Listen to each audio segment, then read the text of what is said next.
right. We are live and welcome to the podcast. The podcast. So, what do you got for me today? That we're going to talk about. Today we are doing the world of Dresden. Um, it's a vast world, and we are eventually going to be doing a role-playing game. Tabletop, you got to join the server in order to get to it, and there are two ways you can join the server. You can apply, or you can go through Patreon and pay for a paid. That gets you, tier 1 gets you in, and also exclusive and special content. Right. So, But we are talking about Dresden. So tell me, what do you love about Dresden? what I love about Dresden is a mini splendored thing.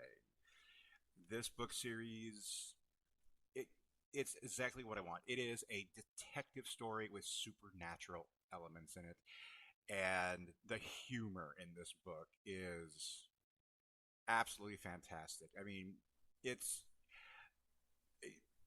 there are parts about it where I just stop and laugh. And one part particularly, and it happens in multiple times, where he talks about Parker Luck, which of course is him mentioning Spider-Man, which I think is great.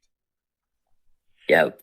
But Harry is just that great, resourceful character. If it's an impossible task, he will find a way to make it somehow. Absolutely. Absolutely, though. It'll maybe by the skin of his teeth, but it does happen. It does, and this Not always the way he wants it, but it does. Now, this is a book series. I've read up to Proven Guilty, so I'm very familiar with the characters to that point. You, on the other hand, are a super fan. I am, and I am chomping at the bit for the new book. So we're at Battleground right now, but new book comes out January.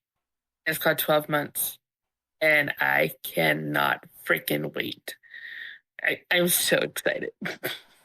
So, how long has this series been going on? I mean, I was reading it back in the early knots. For those of you who don't know what I mean, the year 2000 up until 2010, and it was when I started reading these books. And was Well, the first book came out in 2000. Well, at least the American. I see.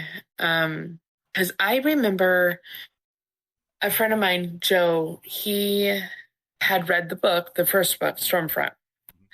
And he was like, well, this is series that's right up your alley. You practice witchcraft. Here you go.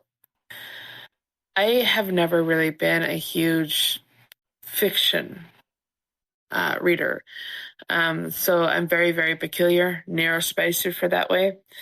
I have Anne Rice and Laurel K. Hamilton. That's it. Like, at that point, that's it. I've Sprinkled. Oh, God, I love Laurel K. Hamilton. Yeah, we used to. One of my storytellers, when we were doing World of Darkness, actually wrote her up as a character for a game session. Ooh. Yeah, that was great. The funny thing is, I actually ended up making a Dresden-like character without knowing who Dresden was at the time. So it was my character and Anita Blake, and our storyteller was thought it'd be a fun idea to see these two characters and get along in a very very. Let's just say she was trying to get me to hook up with a fictional character, and it worked in the game session. Although the funny story about that, we were playing it, and she goes, Anita shows up, and just as soon as she said that, her friend Anita actually walked through the door. Well, I'm like, I'm talking about manifesting because in real life I was trying to play with her at that time, so to speak. yeah. But No, Dresden is a mini Splendor thing. Like, how many different types of media do you have with the Dresden Files? I mean, I know about the books, the TV show, which was way better than it should have been. The actor, I actually have that entire first season on DVD. uh, one thing about the series, they did change a lot of things in the series versus the books. But there's one thing they did that I loved, and that was a hockey stick. Having the hockey stick was such a fitting thing for that character. Because if you knew the world of Dresden, you would know that is something Harry would have done. Right. I'm surprised it hasn't been written into the storyline at some point. Yeah, it kind of ruined me for the books because now when everything talks about staff, I just think high sticking. So that's a hockey term for some of you. I can see why, though. I can see why. Just visually, that's just what I see. I see that actor as Dresden, and every time I read it now, and I can't get away from it. Mm-hmm. My favorite character is Bob. I love Bob. The skull. I love Bob the Skull. He is, first of all, he's a fucking genius. But he's a little hornball. How do you have a hornball fire spirit? I have no fucking idea. But it works. Yeah, it does. And, well, Bob is Bob, man. Yeah, I actually have a Bob sitting on my shelf. I did too. It's a silver skull. Yeah, and some people would understand. This is how I knew I would like someone. They came into the house, took one look at the skull, and went, "Bob, you can stay." Yes, I'll be yes. But after the TV show, we also had the comic books and the role playing. Yeah, and there was this. Sorry, I don't know what my phone is doing. Sorry about that. There's this point with the show and the book that kind of, they line up a lot like you would hope movies would line up based off of books, right? But they don't quite make the mark. And I do believe it's the first episode when the attitude that Harry has towards the child. You would think that a guy that is very much a bachelor for all intents and purposes, who has a grumpier side and, get off my lawn type of attitude, he would not have that protective nature over children. But when he found out it was a kid, in the show, it was just like, you're doing good by Dresden there. Because that's exactly what happens later on in the book series. He always ends up finding the right people to bring on that mama bear aspect of himself, you know what I mean? Yeah. Huge. And I started to see it when he started to hang around more with Michael Carpenter. For those of you that don't know, Michael Carpenter is a character in the series that he's an angel. He's an archangel. Quite blunt. But he's the human epitome of good. That lawful good thing, that's Michael. Yeah, I was just gonna say for our D&D geeks out there, this is the paladin of paladins. Oh yeah, like clergy paladin status, like. But we find out that Michael's got a human side throughout the book series, and then there's temptation with the coins. Ooh, when that happened, I'm not gonna give any spoilers out, but how it happened, why it happened, and who happened, I was just like, no, not Harry. There are so many There are so many themes in this series per book that will be have you on the edge of your seat, crying, laughing, huzzahing. Like it runs the gambit of emotion because it's not like Martin that likes to kill off characters that you absolutely love. Jim Butcher's a lot nicer than that to his fan base. He is. He'll do other things to people. To a point, when you get to changes, things change. Yeah, it's the name. Right. Which I haven't gotten to that one yet. I know. I'm waiting, waiting. I know. I got a backlog of audiobooks. Like I said, I did read the novels for a while, but because my neurospiciness got really extra spicy for a while, I can't read physical books. So I get them an audiobook, and the beautiful thing about it is that the narrator is James Marsters. For those of you who know, Spike from Buffy. And so what I had, Or Brainiac from Smallville. that's right, I forgot he was in Smallville. But like I was saying, the actor from the TV series, that's what I see. But when I hear it's James Marsters now, I think you can't get away from that character now. You are now Dresden for me. Yeah. And will always be that voice. Like there's one book in the audiobooks that is not Marsters. And it was during the writer's strike stuff back a couple years ago.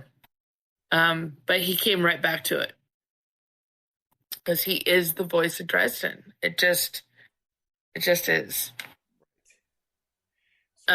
Although I do the same thing you do. I see that the person that played Bob in the series, I see that. But like when he goes back to his skull and all that, I actually see him kind of shrink into it, like a warping.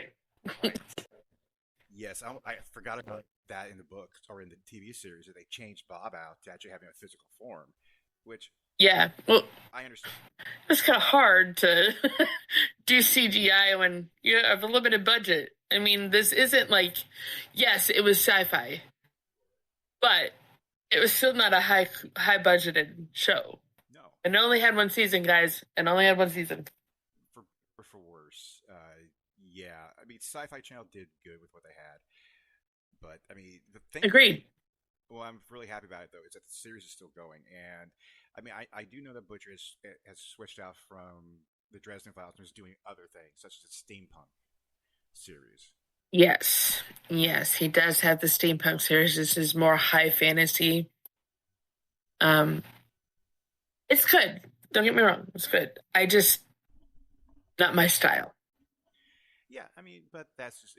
I think any writer should have a little bit of a change of pace with what they do, and Absolutely. yeah, it's like Laurel K. Hamilton did the same thing. yeah, She didn't start with Anita Blake. Mm-mm. She had there was you remember this series of books from different authors called Ravencroft? I remember the name, but I couldn't tell you anything about it. She did one of those. It's called Death of a Dark Lord, Okay, which was a pretty good book. Um, her earlier writings. Um, Anita was like I think her first attempt at sci-fi fantasy.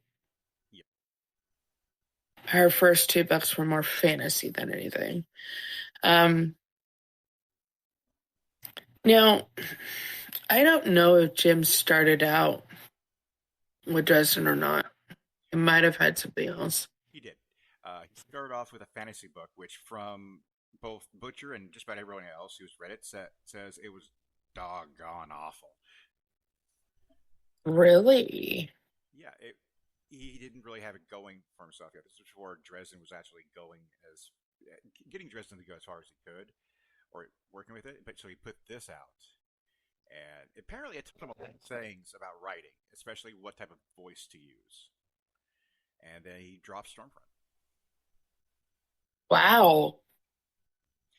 That's interesting. But a lot of authors I know start out that way. Yeah, you pay your dues, and sometimes not everything you write's going to be good. That's everything. I mean, like not every powder makes the perfect base. You know what I mean? Yeah. I know Anne Rice had that same issue. She did a pen name for a while.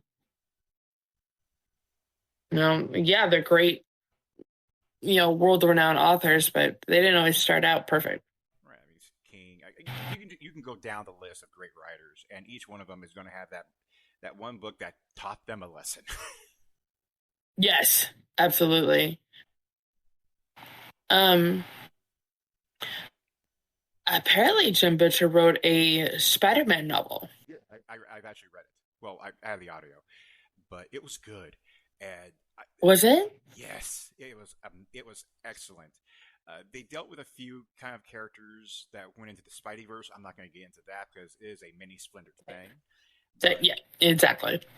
having Butcher write Spidey was just like it felt like reading a Dresden novel in tights. Ooh, Right? It was now I want to read it. yeah, it's good.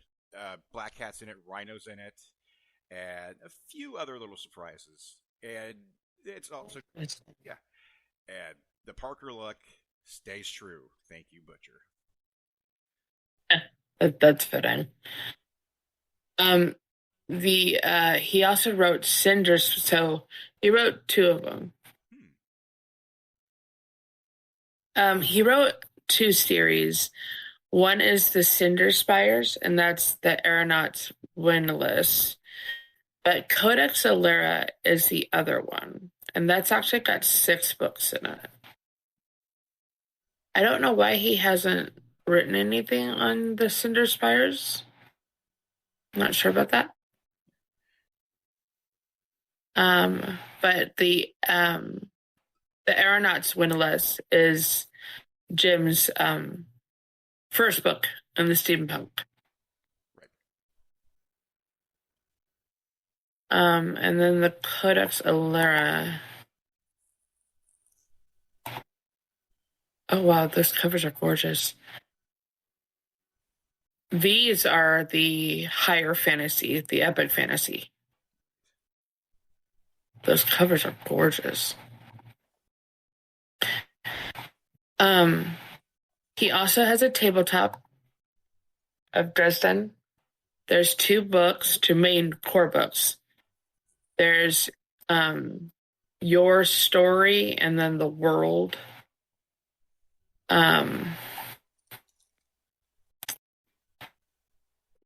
They're complicated.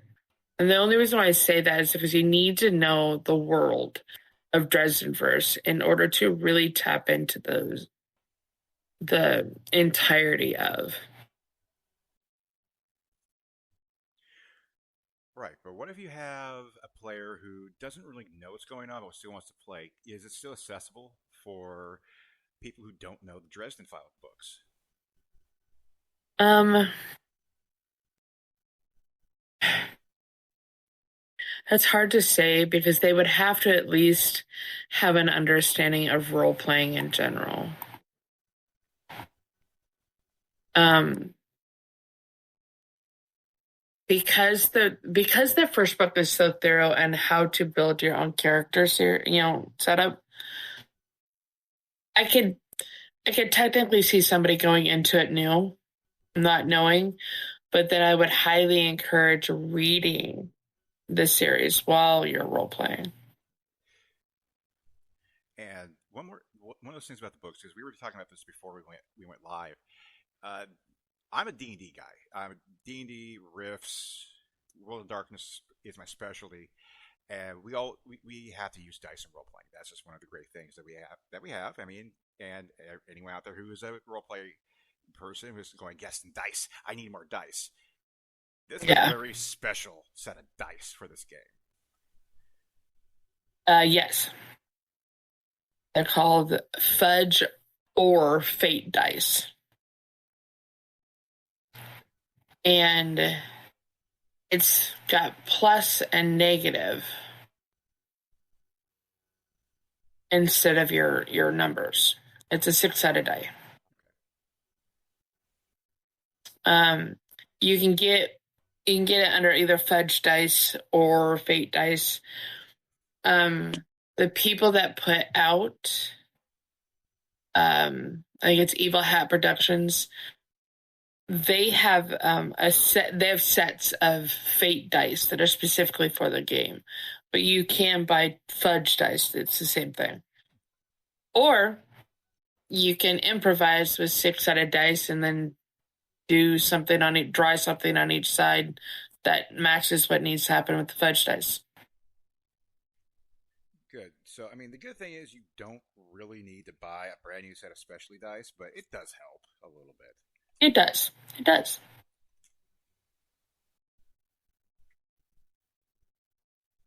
Um, Back to the story of Dresden, though. I am looking at some information up and comings. We've got two books coming, book 18 and book 19.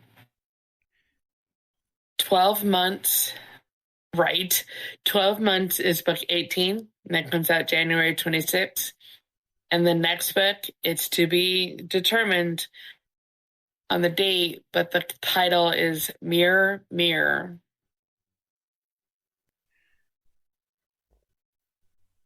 Yeah. Oh, that could go a couple places. Just with my limited knowledge of the Dresden world, something like that, because Butcher does title things to give you the theme of the story he's writing at that time. Like with Stormfront, it dealt with magics, dealing with the weather, and a few other nifty things. We're not going to get into that here. Yeah. Don't want to spoil anything for anybody else. But one of the things about the Dresden Files that I did notice is the titles give you the theme of what you're dealing with here. I mean, most authors do this, but I see it more in Dresden. I feel like I just got done reading Proven Guilty. Oh, God, I love that book. And it's a traditional PI or detective story. And I was actually kind of worried that one of the characters had turned bad. But I was glad to see that it didn't end the way I thought it would, if that makes any sense.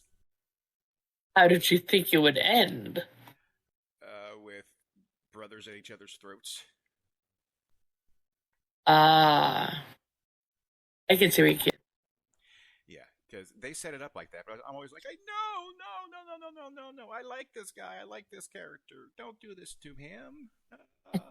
Please don't. And of course, to find out what the character's been doing, you just sit back and laugh because Jim Butcher has that really weird sense of humor. He does. He really does. So, um, we've got a list here of books in order. Okay. So I'm going to give the rundown. So Stormfront is the first one. That was written in 2000. Then there's Full Moon, FOOL. That was 2021. No, 2001. Sorry. That was a typo. And then you've got Grave Peril, which is 2001 as well. It was intense. Yes, and I'm on that one right now. I'm rereading the series. And then Summer Night with a K. That's in 2002. Death Masks, 2003. Blood Rights, 2004. Deadbeat, 2005. And then Proven Guilty was 2006. Mm-hmm. That's as far as you've gone, right? Yes, that is as far as I've gotten because at the time, I just discovered Martin and Jordan about that time period, and I was like, I need to put this away. I'm going to read something else. But when I needed something that wasn't as heavy as Jordan or Martin, I went back to Yes, Dresden. definitely agree with that. So the next book after that is White Knight, but it's N, not with a K. Now, there is novelettes like Hamilton does. So the first novelette comes in here, and then it's called Day Off. And it takes place between Small Favor and Turncoat. So you need to read this in between the two, right? So that's a novelette. And it's published in a short story collection called Side Jobs. It's actually a really good one. That is the one with the werewolves. I love the werewolves. So do I.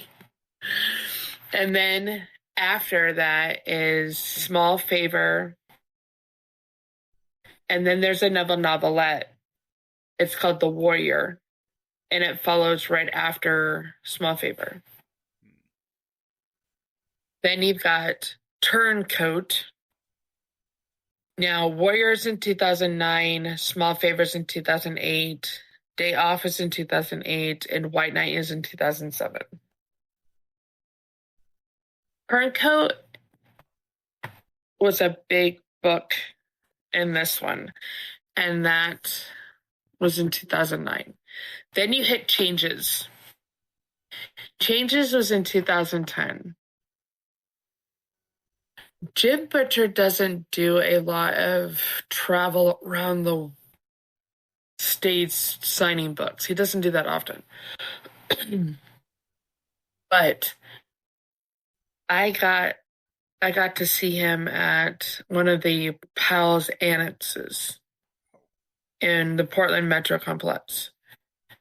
And he was reading an excerpt from Changes, and then he was doing question and answer and the book signing. And Changes rocked my world. When I got home, I devoured it in 24 hours. But I got the book at the signing, and I had him sign all 4 of my omnibuses. So I have the Sci-Fi Book Club omnibuses. So I had him sign all of them. And he was looking at the covers, and he's like, I haven't seen these in forever. I was like, yeah, I've been a fan for a while. But during the question answer session, I didn't think I was going to get called on, but of course I'm raising my hand every time. I've had this burning question for the longest time. And he called on me, and he's, the redhead in the back. And I stand up, and I'm like, why a frozen turkey?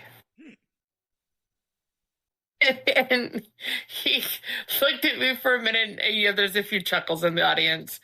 And he says, why not a frozen turkey? And I'm like, true. Now, is there a way you can give some context to that? Because frozen turkey has, okay, there's a story behind this. Yes, there's a huge story behind it. So Dresden's locked in a heated battle with a whole bunch of different enemies. And in this series, there's vampire courts. Each court, vampirism does a different thing. And he was locked in a battle with a vampire, and he's got nothing for him to help, because he does that often. He always ends up without his blasting rod and his staff and his bracelet. So he's locked in battle, totally helpless, and a fucking frozen turkey falls out of the sky and lands on this guy's head and kills him. It's the most random. You're like, what? Where the? And even Dresden was like, I don't know where that came from, but thank you. Right, and that's the humor in the books come about. You're in such an intense scene. Things are happening. You're waiting, and gobble gobble. You just you can't stop but laugh because it broke the tension. Better for worse. It did, and oh my god, I actually had tears when I first read that, because what? It's in the book Blood Rights, for those of you that are going to be reading the series or already reading the series. So that's actually a really good really good book. But there's this just random. There's actually a lot of weird shit that happens in Blood Rights, like the cruel and unusual death. Someone gets hit by a car while water skiing. What? It's like, okay, again, left field. Thank you, Mark. Thank you, but I needed that. I'm now going to be sitting there thinking, how did that happen? Like what? But he went on to describe like how he goes about forming ideas to put in the books. And he does use his imagination quite a bit to kind of see where he can put Dresden and company in. The series holds a lot of mythology, though, and he does do his due diligence when it comes to research for the mythologies of the world. So there's different monsters throughout the whole book and series, but like there's a place beyond ours. I think he calls it the Never Never. And if you were to take a 3D image from back in the day when you had the 3D glasses, if you were to look at that image without the 3D glasses, that is what the Never Never would look like on a map superimposed of our world. It's just slightly skewed and changed. It's more dangerous than ever living in the physical realm. Right. And now I was prepared for that. It was real easy for me to get into what the Never Never was, how the Never Never worked, mostly because I am a World of Darkness guy. And when I was reading this, I'm thinking, oh, it's Changeling the Dreaming. Yeah. Yeah. A lot like it. It's like the Umbra. Exactly. And, in Dresden, it does remind me of Mage the Ascension to a certain point. I mean, you don't have to deal with paradox. You just have to deal with people, well, who might want to kill you because you're a witch or something. I like how they kind of keep that going, keep things secret. Does add a little more tension. And again, because I'm a World of Darkness guy, it got me really into the books a little bit deeper because this was as close as I could get to having my own little world. I think that's a big thing is you can so easily fall into this world. Mm-hmm. And I mean, these books take place in Chicago, and they visit landmarks, and I'm just going to say one major attraction in Chicago because that major attraction becomes part of the book a little bit. Yeah, it does. Which I couldn't stop laughing once I figured out what was going to happen. Yeah, I can. Yeah. Right. So there's. Oh, go ahead. Yeah, don't give me spoilers. But at first, I was like, "Oh, I gotta say that." With the frozen turkey, that shit like happens all over the books, right? Right. Like that scene, a word became really popular online, and there's actually memes with this word now. And it's blampire. Blampire?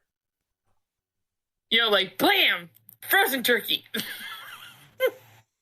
Blampire. Just sit down and Google blampire memes. Oh man.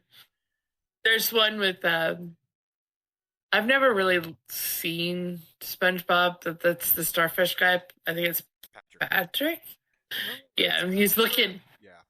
Yeah, that. He's looking up at something, right? It's this random black court vampire, and then it's I think it's like an umpire or something. It says a fucking frozen turkey comes out of the sky. I'm like, yep, that's exactly what happened. Vampire. Oh god, that just jogged a memory of when I was running D&D with players. 'Cause I had this one player who, bless him, but his imagination was kind of stuck on 14-year-old. Oop. And so he would always do really annoying things. Like he goes, I'm going to intimidate the rock. Why? Because I Oh can. boy. So I introduced something from into my D&D game called the Flaming Cow from Outer Space, or Random Damage. Very much like the turkey, because it was a flaming cow from outer space and did all the dice I had on the table damage, specifically to this one guy. You're like, oh, the fun. Make a new character. Why'd you kill mine? It was fun. Because you were there and I needed to. Right. That and you're acting like you're missing a couple brain cells. Slightly. I, I am I am a resourceful god when it comes to running my games, and sometimes God do not take your crap. But anyways, but yes, these now I have a He's also really known for his one-liners. Dresden is full of one-liners. yeah, he is. I know I've been talking a lot about the Spider-Man and Dresden connection, but there are times I'm reading this, I'm thinking this is really Peter Parker as a wizard, is what I'm getting. Pretty much. I could see that. Right. Which is again why when he wrote that one novel, I don't know why it was only one. There may be more. I haven't checked yet. That was just amazing, and I found it randomly. Oh, where were we? Because we went off. Changes. Yes. So, changes really does literally change the whole scene, the whole world. Because the next book is called Ghost Story. You can just imagine what that's about. I'm not going to go into it because it pisses me off. Yes. But then after, we have Cold Days. Now, Ghost Story was written in 2011. Cold Days was written in 2012. For some weird reason, I got hung up on Cold Days. It took me over a year to finish Cold Days. Wow, why? It has a lot of Fae lore,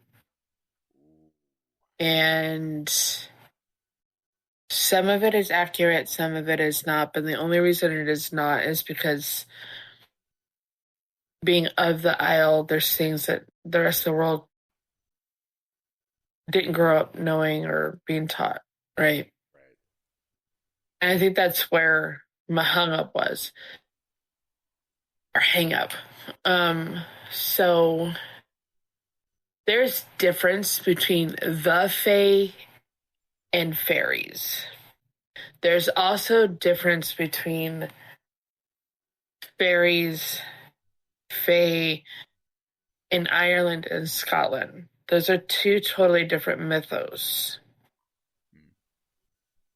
And like a lot of people don't know that leprechauns weren't a thing back in the day. Hmm.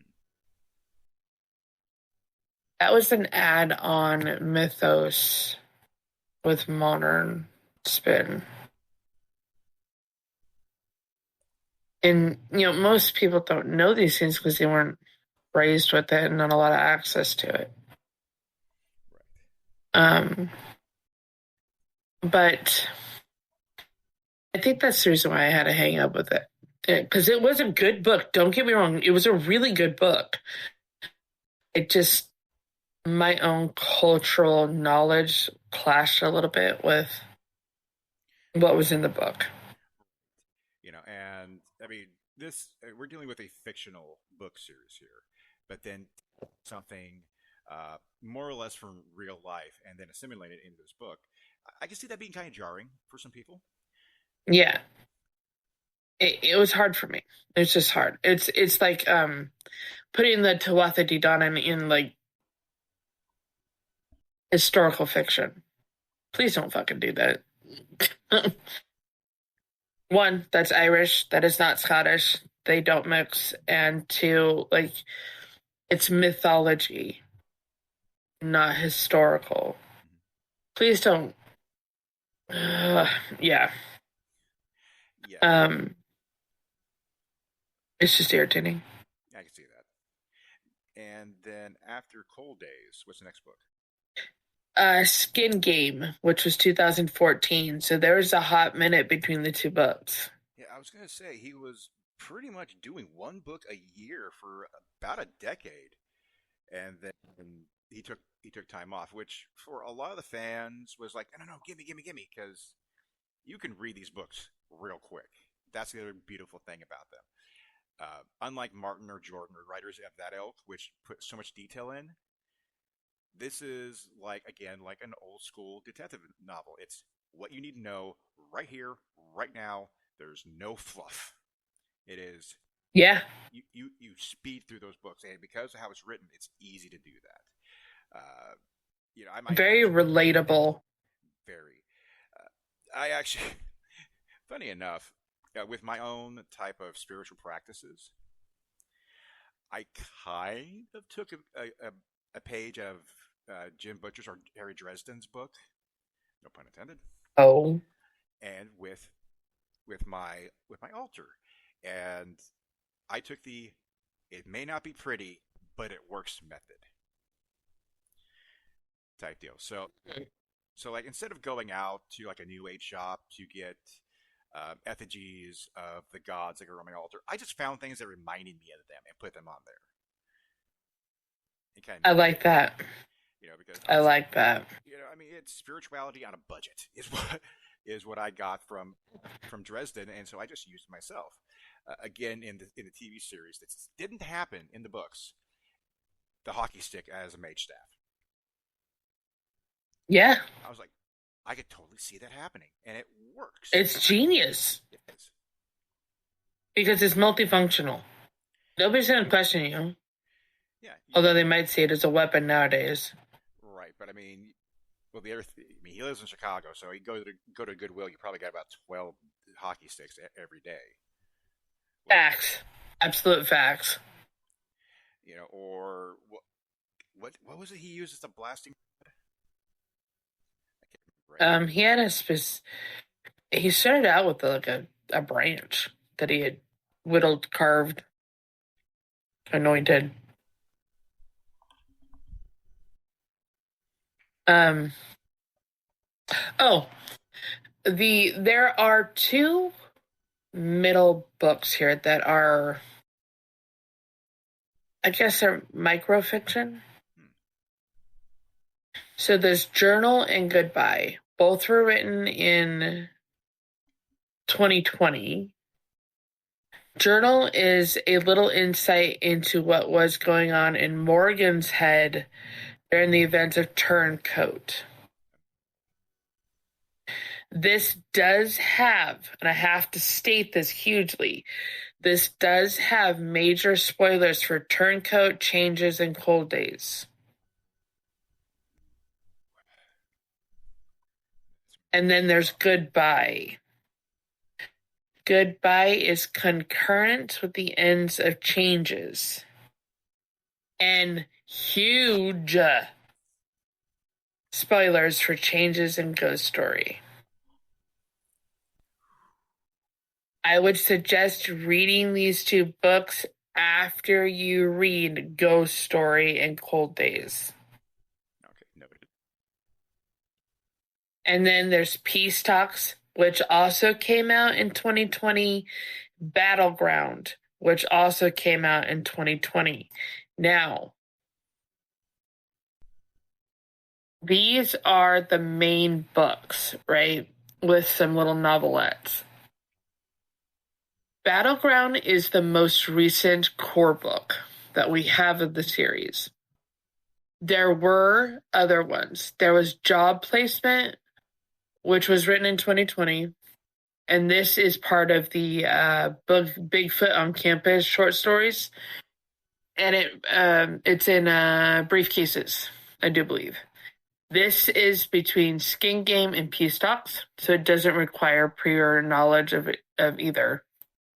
And then The Good People. This is written in 2020. This is Molly's point of view. And the story that takes place concurrent with Christmas Eve. So spoilers for Battleground.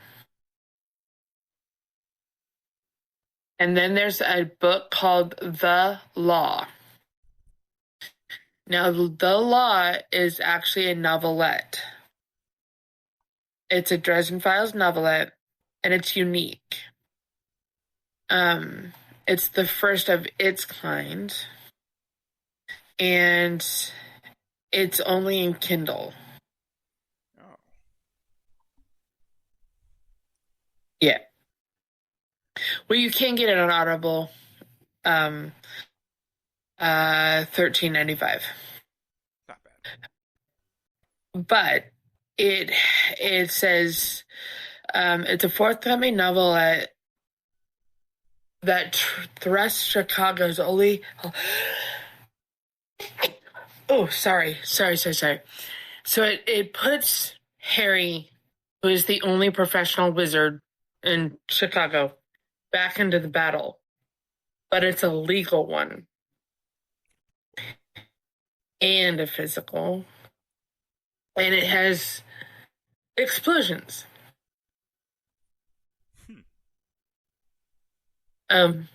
This one I highly suggest reading when you finish all the way up to Battleground. And then the next one, that was written in 22. And then the next one is 12 months, and that comes out January 2026. Now remember, the one after that, Mirror Mirror, we don't have a to be determined yet on that one.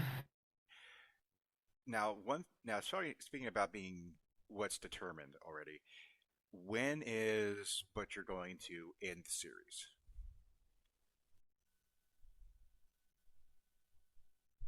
He's supposed to end with 20, but I don't think it'll happen.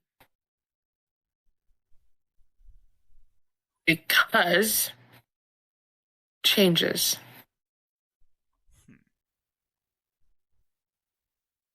The end of changes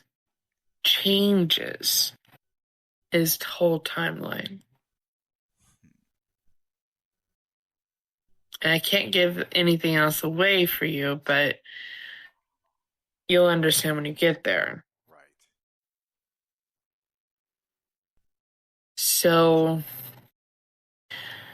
there are other things, like there are graphic novels. There's Welcome to the Jungle. I think that's the first one. And then there's Backup. Those are the first two. Now, do these... Then you have the... So some of them match up, some of them don't. So Welcome to the Jungle and Backup, those were like, to me, they were more novelette than anything. But The Gathering Storm, then Maelstrom, then Full Moon, Volume 1 and Volume 2. So you see what I mean when it's some line up and some don't. Right, yeah, because I had read a little bit of the Dresden comics, and I was always wondering, am I going to spoil myself for reading this? Because I hadn't gotten so far yet. Some of it, I could see spoilers, but I don't think so. Like, I haven't read all of the comic books or the graphic novels because I stopped at Full Moon Volume 2. There's now Ghoul, Goblin, War Cry, Downtown, Wild Card, Dogman, and then Bigfoot. Harry Dresden and Bigfoot. They're right. There's a collection called Working with Bigfoot, and it's totally an entire set of like files in the Dresden verse that is all about working Bigfoot cases. And then there's Side Jobs, which is all short stories from the Dresden files. And then there's Briefcases, which are also short story collections of Dresden.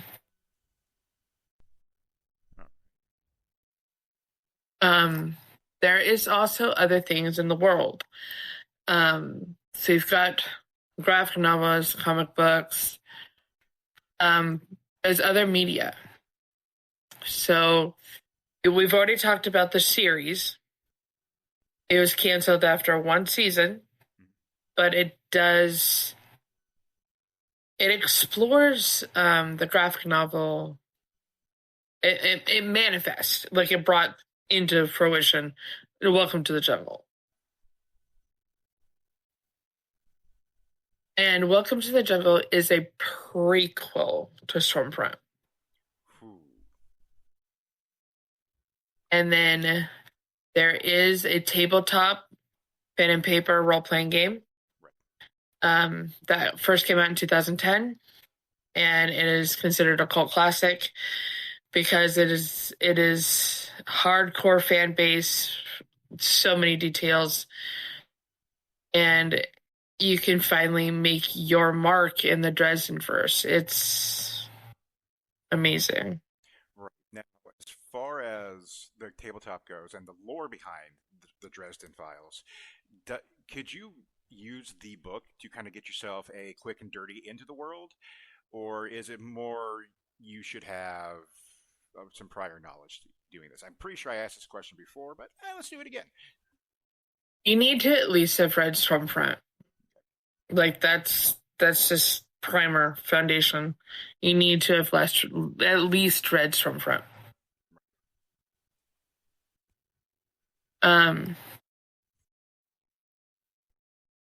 There is an abridged version of Stormfront. I think it's Stormfront Volume 1, The Gathering Storm, and Stormfront Volume 2, Maelstrom. So that kind of like crosses that short story version. And Stormfront was not the original title. Yes. His first proposed title was, in true Jim Butcher fashion, Semi-Auto Magic. I'm so glad to change that. Oh, I'm so glad. I mean, it's funny, but God, that's bad. You know, it's Jim Butcher's humor. Right. In a fucking title. Yeah, he did end up changing that though, obviously. Well, he thought it would sum up the balance of fantasy and hard-boiled detective fiction. Yeah, I'm kind of surprised he just didn't save that line for something that Harry would say during a fight, because that sounds something like him. Yes, it does.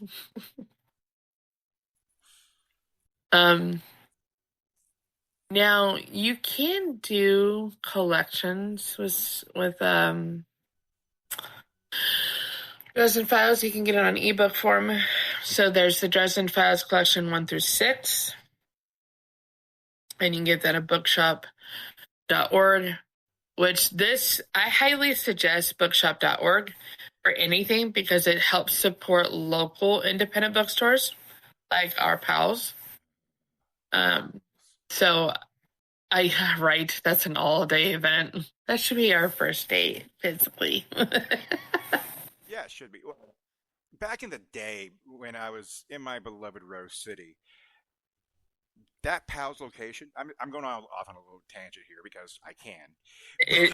You know what? And it works because I love Pals. But Pals used to be like kind of a one-stop shopping for me because you had the Yeah. three-story bookstore right there. You had a great little, Ross. I can't remember the name of it now, but that beautiful little pizza joint right across the street. Oh my God, that pizza. Yes, that pizza was so good. Yeah, Oh my God. it's a sizzle pie now, but sizzle pie is still pretty good. It just wasn't Rocco's. Ah, I remember. And then Oh, it was Rocco's, wasn't it? yeah, and then right next to it was the Doc Martin store, which is like the only boots I wear exclusively because I'm an old grumpy goth. Drool. And Hell then yeah, Doc Martens. There is any other brand. Come on now. right, and then kitty corner and around the corner a bit was this neat little shop called Spartacus, and I'm not even going to go into it. Let's just say it had nice adult toys. Um, It's an adult store. yeah, so I can get everything I needed right there. And gelato. And gelato, and oh god, there was one of the other reasons I love Pals is because like you had talked about with they brought Butcher in. William Gibson randomly showed up. At least I felt he randomly Ooh. showed up. It's like reading it today, and I ran as fast as I could from work at the time because I was working in the industrial area off of Northwest 27th, Yeah. right down there by like Front Street and NATO, almost to St. Helens. And I got off work and I ran as fast as I could to downtown just to get to there so I could listen to William Gibson. Felt. Felt. I felt that way when Chuck Palahniuk came in. I was like, I'm going. I don't care if I have to sell my arm. I'm going. And you see, this is the reason why books bookstores are still important because you can still connect with the author and connect with other fans in a real way. I mean, social media is great, but there's nothing like sitting in a room listening to one of your favorite authors read from a brand new book that you haven't had a chance to pick up yet. It's just And you're just drooling. You're just drooling at it. so much. I was in line, and the line went from the top floor where they do the presentations, all the way down to the no, all the way down to the blue room. And God, yes. yeah, Purple. Purple is my shit. yeah, always, always in the gold room because it had comic books and role playing games, and at the time, those were my two biggest passions. Other than going to the Yeah. club and finding a partner at that point. Partner. I was under years old, but books were more important. Facts. Um, Mind you, if you guys ever decide to go to Pals in Portland, it is an all day thing. I promise you. It's color coded by floor and subject matter. My floors are the purple floor, which is metaphysics, mythology, all that, and the white, which is at the very top. The white room is smells fucking good for us bibliophiles, but it's all the expensive first edition old as fuck books with signatures. Yes, and for a long time there, they actually had a signed copy of Poison Elves, which I am. It's an old independent comic book. No one else has really read it. I've only met like two other people who know about the book. One I got them into, and the other person just randomly knew about it. And I used to go there and stick my face on the glass, like I will come for you one day. I will find the One $5 day, And right? it was gone like the next day, so I was crushed. They had, because quite a few years, 2008, 9, they had a signed copy first edition at the Phantom Toll booth. I wanted that book so bad. It was $650. And I was like, I'll take that in like 50,000 years. Right. Eventually, I'll save up all my nickels and dimes. Right? Like that, I guess. Yeah. Oh, God, that room smelled so good. Mm. I could pitch a tent in the corner and just be happy as fuck. But God, Palace is good. Yeah, if anyone has a chance to do it while you're in Portland, as long as there isn't martial Highly. law, please Yeah. go to Pals. If you're in the Beaverton area in Cedar Hills, there's another location that's not Yeah, they quite. have annexes.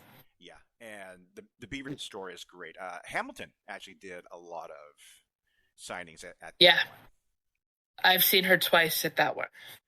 Yeah, and just for the record, we're not sponsored by Pals. We're just fanboys. No, very big. It even has its own parking garage, guys. I mean, this is amazing place. It's got a cafe downstairs that you can sit with books and read them, have your coffee, and just chill. You're not pushed out if you're there for a couple hours. Like, it's just amazing. It's an amazing experience, and you're going to spend money. Don't even try to go without no money because it ain't gonna Also, happen. be prepared to be in line for a minute because that place is always hopping. Yes, extremely. There are places on every floor. They're like little desk areas where you can actually talk to somebody like, hey, I need to find this, that, and the other. And they know their store. They can help you. Trust me. Yes, it's been real helpful for me. Oh, I got so many stories about Pals, but I can't tell them here. Really? We need to talk about that often. Yeah. Maybe we'll do a spicy edition of this episode and we'll talk about it. But There we go. There we go. Then we can do that on the Discord server. oh, there we go. Yeah. So on okay, so Jim Butcher actually does have a website. It's jim-butcher.com. So on that, it does have like recent releases, up and comings, all that. So in 2020, they celebrated the 20th anniversary of the Dresden Files series with a year-long campaign. Yeah. I'm still amazed at how long this book series has been going on, the consistent quality, and the fact that I now feel very, very, very old. Right, right. This website, it usually keeps up on things. It looks like it might. No, I think they did up. Okay, hold on. Let's go to the home because Jim loves his fan base. Like, he is very much interactive with his fan base. He talks with everybody. He's a very personable person. He's very friendly. He's hilarious. The last reading question answer I went to, he was wearing a shirt, and all his hair had been cut off. And for those that don't know, Jim Butcher has been known for curly, beautiful, flowy locks. He came out with no hair, and everybody's like, "What the fuck is this?" Like, and he turns around and he's got facing the audience. He's got a shirt. It's got a number on it. It's 1-800 something. I couldn't read it because I was too far away. But he gets up on the mic, and the first thing he says is, "For those that are looking, if you find my hair, call 1-800 Jim's Hair." First open line. It set the tone for the entire 3 hours. Like, it was amazing. He is very funny, and his humor shines through in these books. Dresden is just as funny as Jim Butcher is. It very much echoes Jim's humor. There are some serious points in the books, though, guys. So just keep that in mind. It's not all fun. No. Although riding a dinosaur to the beat of drums and accordions is fucking amazing. Yes. That is the true epitome of Mr. Butters. Love that character. Me too. He is the geeky comic relief of many. Just in doctor form. Um, so if you guys really want to get into this series, I would highly suggest picking up Stormfront, either audiobook, whatever audio that you do, program, whatever. Um, physical book, go out there, buy it. It's on multiple websites to buy. I would always sign up for the news and announcements on jim-butcher.com. He does have multiple forms of like newsletters, up and comings, news dates. I guess there is a Facebook group. I didn't know that. And there's a card game. It's called the Dresden Files Cooperative Card Game. There is a digital copy of this. It's called the Electronic Edition. And it's like a card game where you team up with people to solve cases on the Dresden novels, all the Dresden Files. Using a combination of cards, dice, and team. It's actually a lot of fun. It is a lot of fun. And you have play modes. You've got Solitaire, Botsy, which is like a pass and play. You've got LAN multiplayer, which I would fucking love to do at some point. I miss LAN parties. Then you've got Direct Connect multiplayer. And an online multiplayer. There are 2-player games for special 2-player rules from the tabletop game. You've got Harry Dresden, Karen Murphy, Susan Rodriguez, Michael Carpenter, and Billy and Georgia. The books that it's based on are Stormfront, Full Moon, Grave Peril, Summer Night, Death Mass, and Side Jobs. And then there is an expansion where you get Thomas Wraith and Waldo Butters. And these are based off of Blood Rights and Deadbeat. You can get 5 bonus cards with side jobs. And there's expansion 2. This one's Sanya and Molly Carpenter. This are the books of Proven Guilty and White Knight. You can get 5 more cards. And then there's expansion 3, where you get Carla Ramirez and Anastasia Ludico. That one is Small Favor and Turncoat, 5 cards from side jobs. And then if you have expansion 4, this is what my favorite character, Jared Kincaid. I love Kincaid, and I love Bob. And then it's got Mortimer Lindquist. This is Changes in Ghost Story. Yes, Kincaid is in Changes. Oh, I wouldn't say a bad omen, but whenever Kincaid shows up, it's never good. Yeah. Expansion 5. This has got Winter Knight Harry and then Winter Lady Molly. This is on Cold Days and Skin Game. 5 more cards from side jobs. And then you have a mouse and variants. So you do get character deck of Mouse. And those that don't know who Mouse is, he is a Tibetan Mastiff temple dog that Dresden, through means of things, acquires. Yes, that's one thing about Dresden I've noticed is that he doesn't go looking for anything. It just kind of falls in his lap, and he's like, "Well, I have this now."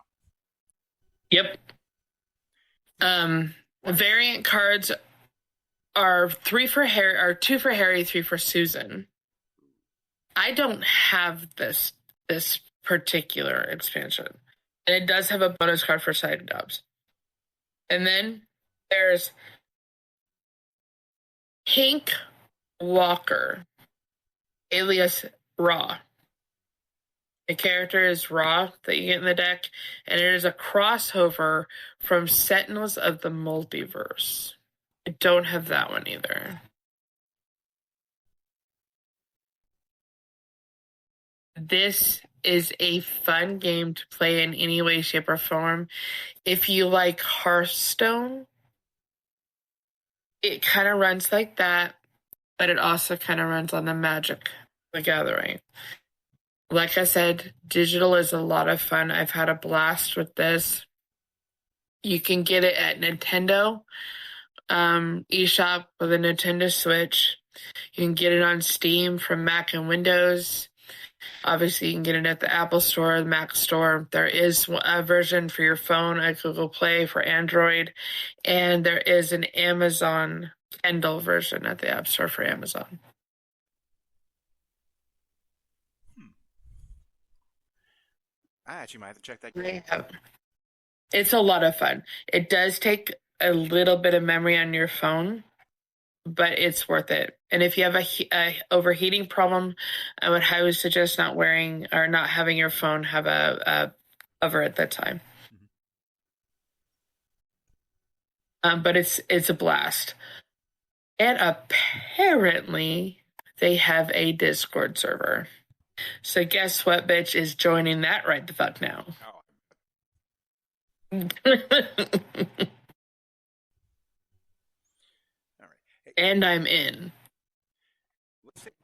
let's take a pause right there. I need to go use the restroom real quick. All right. Just gonna pause recording for just a second, and we're good. All right. Um. Yeah. So you joined the Discord server. Now, what else about? We've covered a pretty good, extensive look at what Jim Butcher has done, what the Dresden Files has started off as, and how it's expanded into a multimedia experience for fans. What else do we need to know Yes. about this? So there's a couple other collections of the books. 7 through 12, which is Deadbeat, Proven Guilty, White Knight, Small Favor, Turncoat, and Changes. That's in a collection itself. Again, bookshop.org. And then the Dresden Files collection 13 through 15, which is Ghost Story, Cold Days, and Skin Game. And then that is where they've kind of stopped on the collections there. And then there are omnibuses for the Dresden Files comic book collections. There's Omnibus 1 and Omnibus 2, and you can get those at Barnes & Noble. And if you're a comic book person who likes to read the digital comics like me, I used to go through an app called Comixology, which has been now kind of absorbed into Kindle. You can get it there, and if you're on their little subscription like I am, to be able to read comic archives, you can do that. I believe the Dresden Files are on there. Not all of them for free, but a good chunk of those books are free to read. So that's a good way to start as well. Yes.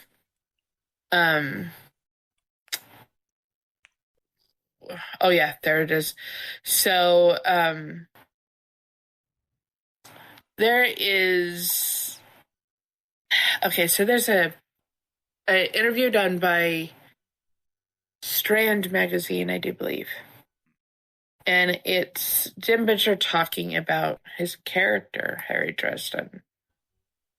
I highly suggest reading this interview to get to know Jim Butcher himself and Dresden.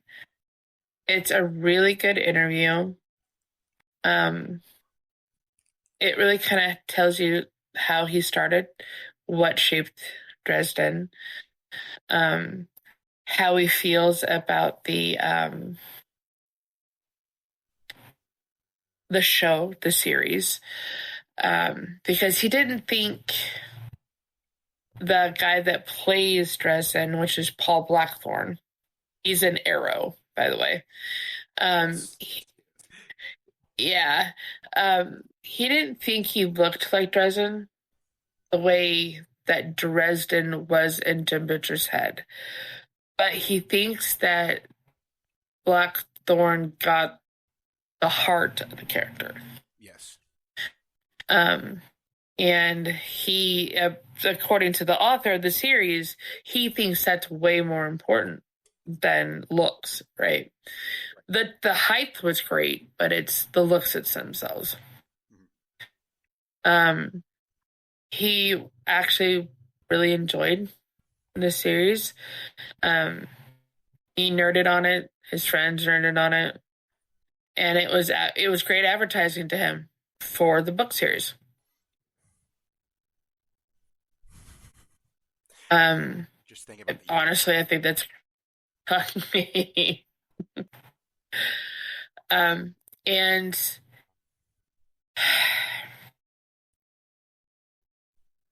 he understands the world of occult and metaphysics more than people give him credit for.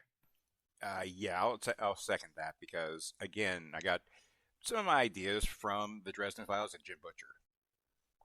Yeah. So I found that helped me, and it may help other people. But then again, I'm a DIY type person, so maybe it isn't geared toward everyone. Because Dresden's wizardry is based off of ancient occult knowledge and low magic of I got this fucking lighter and I'm gonna fucking light the whole world on fire with one phrase made up in Latin. Right. Or Fuego. fictus, fuego, fictus. Like those are they are huge when it comes to showing people in the occult and metaphysical world that includes witchcraft, guys. That you can be an off the cuff chaos magician, practitioner, whatever, and it's not a bad thing. Yes, there are rules, there are etiquette, there's, cultural things. But when you work in the vein of low magic like that, like your lighter becomes a huge source of magic itself. Because all magic is energy. Energy equals magic. Everything in the universe is made of energy, is comprised of energy. Therefore, your thought forms become your reality when spoken. Abracadabra, which is exactly what abracadabra means. I speak, therefore it is. So when you're working in that vein, Harry Dresden really does harness that to a T. There are plenty of examples in this book series where you see real world application applied to a physical world because he will like Little Chicago. Little Chicago is the epitome of sympathetic magic. He takes little pieces of buildings, like little crumbles of buildings, or a piece of grass chunks or whatever. He uses that as in pretty much an effigy for that place. And he makes an entire 3D model map in his basement of Chicago called Little Chicago.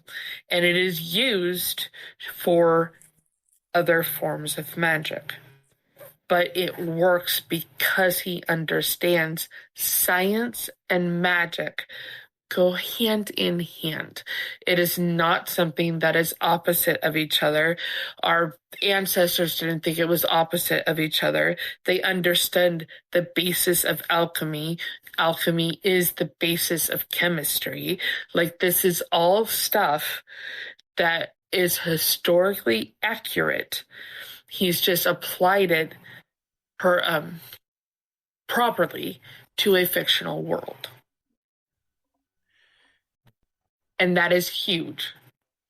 The first time I read about Little Chicago, the first time I had was Warhammer.